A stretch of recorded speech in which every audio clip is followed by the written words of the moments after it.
সুদ আল্লাহ হারাম করেছেন, আমরা হালাল করেছি। মদ আল্লাহ হারাম করেছেন, আমরা হালাল করেছি। লাইসেন্স আছে না মদের? গতকালকে নিউজ দেখলাম, এটা একটা মজার নিউজ, যে আমাদের ডিবি পুলিশরা ঢাকায় অনেকগুলো মদের বার জব্দ করেছে। অপরাধ হচ্ছে, তাদের অপরাধটা শোনেন, এই করোনাকালীন সময়ে তারা নাকি মদ হোম ডেলিভারি দিচ্ছিল। হোম ডেলিভারি বোঝেন? মানে অর্ডার করবেন, বাসায় এসে মদ দিয়ে যাবে। সুবহানাল্লাহ, কোন দেশে বাস করেন? তো আল্লাহ পাক যেটা হারাম করেছেন আমরা সেটা হালাল করেছি। ওদেরকে গ্রেফতার করা হচ্ছে এই অপরাধে যে ওদের লাইসেন্স নাই। মানে লাইসেন্স থাকলে ইটস ওকে, এটা ঠিক ছিল। নাউজুবিল্লাহ। তো আল্লাহর হালালকে কেউ যদি হারাম করে ভাই, আর আল্লাহর হারামকে কেউ যদি হালাল করে, ব্যক্তি হোক, পরিবার হোক, সমাজ হোক আর রাষ্ট্র হোক, সে মুশরিক, সুস্পষ্ট শিরক। এই শিরকটা ছোট করছি, এই শিরকটা ওই সময় ছিল, এই সময়ও আছে, জাহিলি যুগেও ছিল, এই সময় আছে। দ্বিতীয় যে পাপটা বলছিলাম সুদ, জাহিলি যুগে ছিল, এই সময় আরো বেশি আছে। জাহিলি যুগে সারা বিশ্ব জুড়ে সুদ ভিত্তিক ব্যাংকিং সিস্টেম ছিল না। জাহিলি যুগে সুদ খাইতো মানুষ শুধু মক্কায়। বিশ্বের প্রতিটা জায়গায়, প্রতিটা দেশ, প্রতিটা গ্রাম, প্রতিটা ইউনিয়ন, থানা, জেলা সুদের আন্ডারে। বাড়ি করবেন সুদি লোন, ব্যবসা করবেন সুদি লোন, আপনি কিছু করতে যাবেন সুদি লোন নিতে হবে। আর এটা ওদেরকে কেউ বলে না, বলার সাহস পায় না বা এই জ্ঞান রাখে না যে সুদ একটা কাজ করে সমাজে। সুদ কি কাজটা করে? ধনীকে আস্তে আস্তে আস্তে আস্তে আরো ধনী বানাতে থাকে এবং গরিবকে আস্তে আস্তে আস্তে আস্তে আরো গরিব বানাতে থাকে। এটা বাইরের চোখ দিয়ে দেখলে বুঝতে পারবেন না। আপনি কোরআন সুন্নাহ যদি জানেন এবং ইসলামের অর্থনীতি বোঝেন, তখন বুঝতে পারবেন যে সুদের এটা হচ্ছে ফলাফল। সুদ ধনী শ্রেণীর কোনো ক্ষতি করে না। ধনিক শ্রেণীরা আস্তে আস্তে আরো ধনী হতে থাকে আর গরিবরা আস্তে আস্তে আরো গরিব হতে থাকে। এক পর্যায়ে এই গরিবরা দাসে পরিণত হয়। দাস, ওরা খাওয়ালে আপনারা খাইতে পারবেন। সুদের লোন দিতে গিয়ে, শোধ করতে গিয়ে গরু, ছাগল, ভিটামাটি সব বিক্রি করতে হয় না? রক্ত চুষে নেয় তারা। আমাদের নবীজি বলেছেন, একটা তো বললাম, এটা মায়ের সাথে জিনা করার মতো অপরাধ। আর সবচেয়ে বড় পাপ হচ্ছে এটা আল্লাহ এবং তার রাসূলের সাথে যুদ্ধের সমান অপরাধ। কোথায় আছে এটা? সূরা বাকারায় আছে। মিম্বরে দাঁড়িয়ে কথাগুলো বলবেন যাতে করে মানুষ এগুলো জানতে পারে। নবী সাল্লাল্লাহু আলাইহি ওয়াসাল্লাম তো জিনার কথা বলেছেন। আল্লাহ পাক বলেছেন যে ইয়া আইয়ুহাল্লাযীনা আমানু ইত্তাকুল্লাহ ওয়া যারু মা বাকিয়া মিনার রিবা। আল্লাহকে ভয় করো, সুদ ছেড়ে দাও। ফাইল্লাম তাফআলু, যদি তোমরা না করো, ফাআযানু বিহারবিন মিনাল্লাহি ওয়া রাসূলিহি, তাহলে আল্লাহ এবং তার রাসূলের সাথে যুদ্ধের ঘোষণা শুনে রাখো।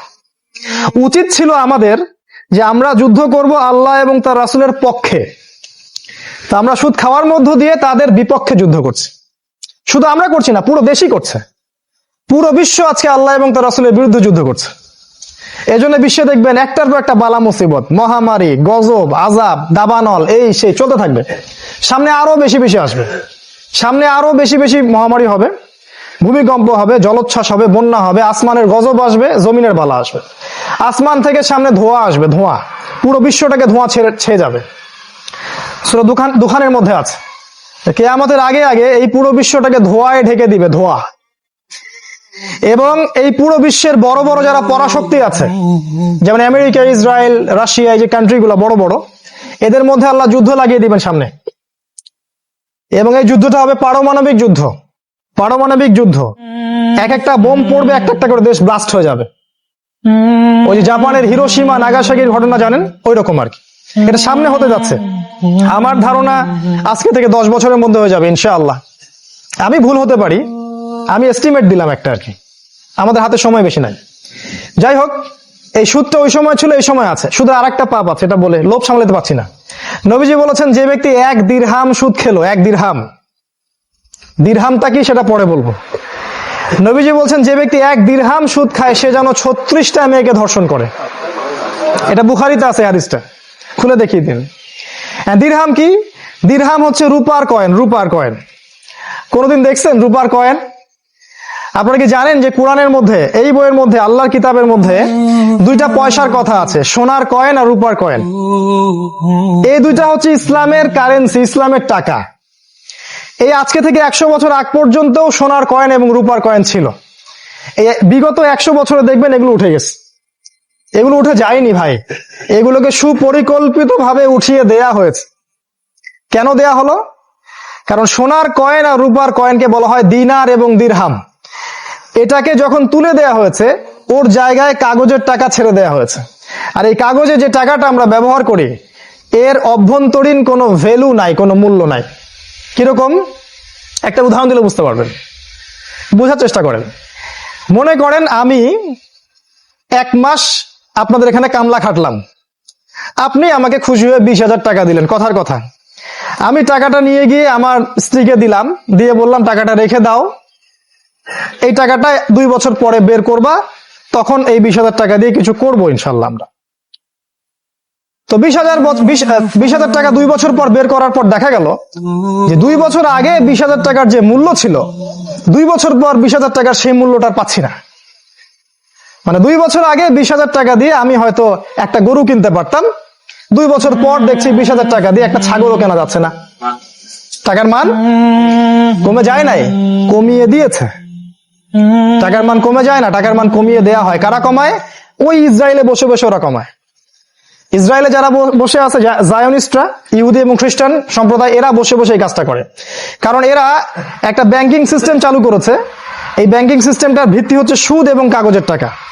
আমি এটাও বলে দিচ্ছি, সামনের কয়েক বছরের মধ্যে আপনাদের কাগজের টাকা উঠে যাবে। কাগজের টাকা দেখবেন কোনো ভ্যালু নাই, ওই জাদুঘরে টাঙিয়ে রাখবেন ওয়ালের মধ্যে, ওয়ালপেপার করে রাখে না, ওরকম করে রাখবেন। তখন কি হবে? তখন সব ডিজিটাল মানি, ইলেকট্রনিক মানি। ওই যে মোবাইলে পাঠাবেন, রিসিভ করবেন, পাঠাবেন, রিসিভ করবেন, টাকা যাবে আসবে, আপনি টাকা ধরতেও পারবেন না, টাকা পকেটেও রাখতে পারবেন, কিন্তু আপনি জানবেন আপনার ব্যাংকে 1 কোটি টাকা আছে, সংখ্যা দিয়ে দিবে আপনাকে একটা, ব্যাস এতটুকু। অনেক কথা হয়তো বুঝে আসতেছে না, কিন্তু সামনে বুঝে আসবে ইনশাল্লাহ।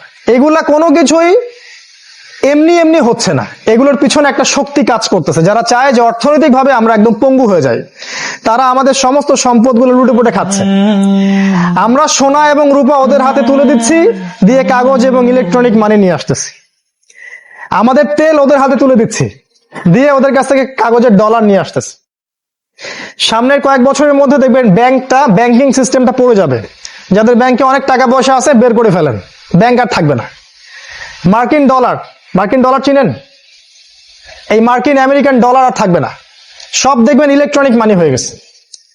আর এটা করবে মূলত ইসরায়েল। যাই হোক, আমি যে পয়েন্ট থেকে কথাটা বলছিলাম, এই দিনার দিরহাম আমাদের এখন, যদি ওই 1 মাসের যে আমি কামলা খাটলাম, আপনি আমাকে 5 দিনার দিলেন, 5 দিনার মানে 5টা সোনার কয়েন, এখন 2 বছর পর আমি সেই 5টা সোনার কয়েন বের করলাম, বলেন আমার টাকার মান বাড়বে না কমবে? 5টা সোনার কয়েনের দাম কি কমে যাবে কখনো? বরং বাড়বে। যদি আমি এখন 5টা সোনার কয়েন দিয়ে, 1 ভরি সোনা দিয়ে 10 শতক জমি কিনতে পারি, ইনশাল্লাহ আমি আরো 10 বছর পর আরো 5 শতক বেশি কিনতে পারবো। ইসলামের এটাই হচ্ছে কারেন্সি, যেটার কোনো মূল্য কখনো কমে যায় না। কোনোদিন এগুলো ওয়াজ শুনবেন না হয়তোবা, কারণ আমি জানি না এগুলো নিয়ে কতজন বাংলাদেশে ওয়াজ করে, আর আমি জানি না কেন করে না। আফসোস, সুদ ওই সময় ছিল, এই সময় আছে। ছোট করে নিয়ে আসছি আমি লেকচারটাকে। ওই সময় নারীর অবমাননা ছিল, এ সময় নাই। এ সময় বরং ওই সময়ের চেয়ে বেশি আছে। ওই সময় নারীকে তাও একটু শ্রদ্ধা করা হতো, এখন নারীকে বাজারের মার্কেটিং পণ্য বানানো হয়েছে।